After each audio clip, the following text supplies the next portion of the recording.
এই শীতের মধ্যে রৌদ্রের মধ্যে ভাত খাবার মজা আলাদা। তো রৌদ্রের মধ্যে চলে আসছি ভাত খাবার জন্য।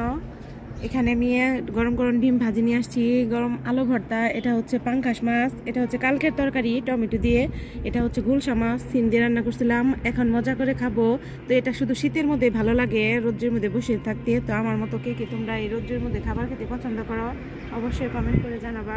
খাবার শেষ করে রৌদ্রের মধ্যে বসে রয়েছি, কারণ রৌদ্রতে বসে থাকা যে আমাদের শরীরে কতটা উপকার। আমি ফ্রিতে শরীরে ভিটামিন ডি নিচ্ছি।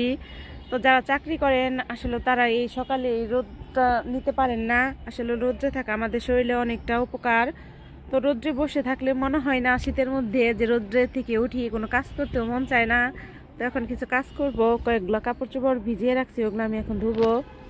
আসসালামু আলাইকুম ইব্রান, আপনারা সবাই কেমন আছেন? আশা করি সবাই ভালো আছেন। তো আজকে সবগুলো বরকা একত্রে ধুয়ে দিছি। ভাবলাম যেহেতু রোদ উঠছে সবগুলো বরকা একত্রে ধুয়ে দিই, ছেলেকে নিয়ে স্কুলে যেতে হয়, রাস্তাঘাটে অনেক ধুলা। তো এর জন্য সবগুলো বরকা একত্রে ধুয়ে দিছি। আজকে যেহেতু ছেলের স্কুল নাই তার জন্য সবগুলো একত্রে ধুয়ে দিলাম। দিন ধরে হাতে মেহেদি দেওয়া হয় না, তা ভাবলাম আজকে একটু হাতে মেহেদি দেই, তবে পার্লারে দিব না, আমার মামা তো বোন আমাকে দিয়ে দিবে। তো মেহেদি দিতে দিতে আপনাদের সাথে ছোটবেলার কিছু কথা শেয়ার করব। আমার তো বোন অনেক সুন্দর করে মেহেদি দিতে পারে, একদম পার্লারের মেয়েদের মতো। তো আমরা যখন মেহেদি দিতাম তখন তো সবাই দিতে পারতো না, একজনের কাছে মেহেদি দিতাম। তো অনেকের আবার এমনও হতো যে রাতে 1টা বেজে যেত, সকালে আমরা উঠে সবাই যে কার মেহেদি বেশি সুন্দর হয়েছে এইটা দেখতাম। তো ওই দিনগুলো আসলে অনেক মজার ছিল। আমার দিনে মেহেদি না দিতে পারলে খুবই কান্না করতাম, আর যখন মেহেদি দেওয়া হইতো তখন আমরা সবাই হাত দেখাইতাম যে কারটা বেশি লাল হয়েছে।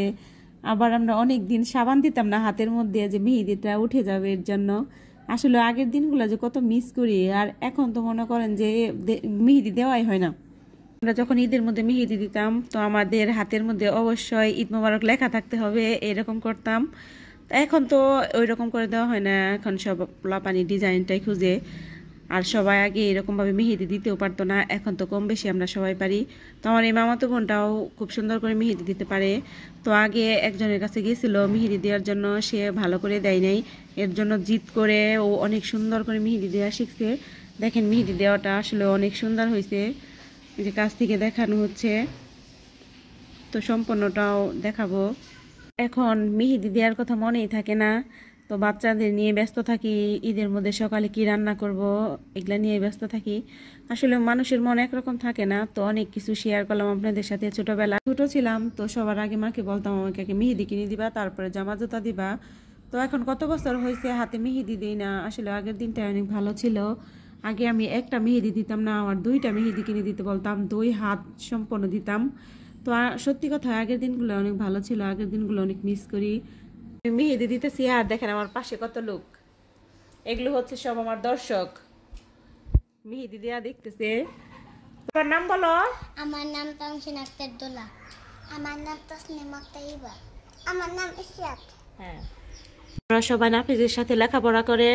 তো বিকেল টাইমে প্রত্যেকদিন খেলতে আসে। তো আজকে আমার মেহেদি দেখতেছে, তো বলতেছে আপু তুমি কি করো? তো বললাম মেহেদি দিতেছি, এর জন্য ওরা সবাই মেহেদি দেখার জন্য চলে আসছে। দেখেন তো দুলা কিছু বলো। আমার আপুর ভিডিওতে আপনারা লাইক দিবেন। তুমি বলো। আমার আপুর ভিডিওতে আপনারা সাবস্ক্রাইব করবেন। তুমি কিছু বলবা? তোমার সাথে হাসবা না? মেহেদি দেয়া কেমন হয়েছে বলো তো তোমরা? অনেক সুন্দর হয়েছে। তোমরা সবসময় কার কাছে মেহেদি দাও? আমরা এই আপুর কাছে সবসময় আমার ক্যামেরাটা সামনের দিকে দেখাও তো সবাইকে। তো অনেক সুন্দর হচ্ছে। তো আপনারা যদি কেউ দিতে চান মেহেদি আমার মামাতো বোনের কাছে তো অবশ্যই চলে আসবেন। তো আমার মেহেদি দেওয়াটা আপনাদের কাছে কেমন লাগলো অবশ্যই কমেন্ট করে আমাকে জানাবেন। আর আমার আপুর চ্যানেলটা সবাই সাবস্ক্রাইব করবেন, লাইক করবেন, আর বেশি বেশি ভিডিওটা আপনাদের প্রিয়জনের কাছে শেয়ার করে দিবেন যেন আমার আপুর পেজটা অনেক বড় হতে পারে। তো এই আজকের ভিডিও এই পর্যন্তই ছিল। আপনারা সবাই বেশি বেশি লাইক কমেন্ট শেয়ার করবেন। আপনাদের কাছে বিদায় নিয়ে নিচ্ছি। আল্লাহ হাফেজ।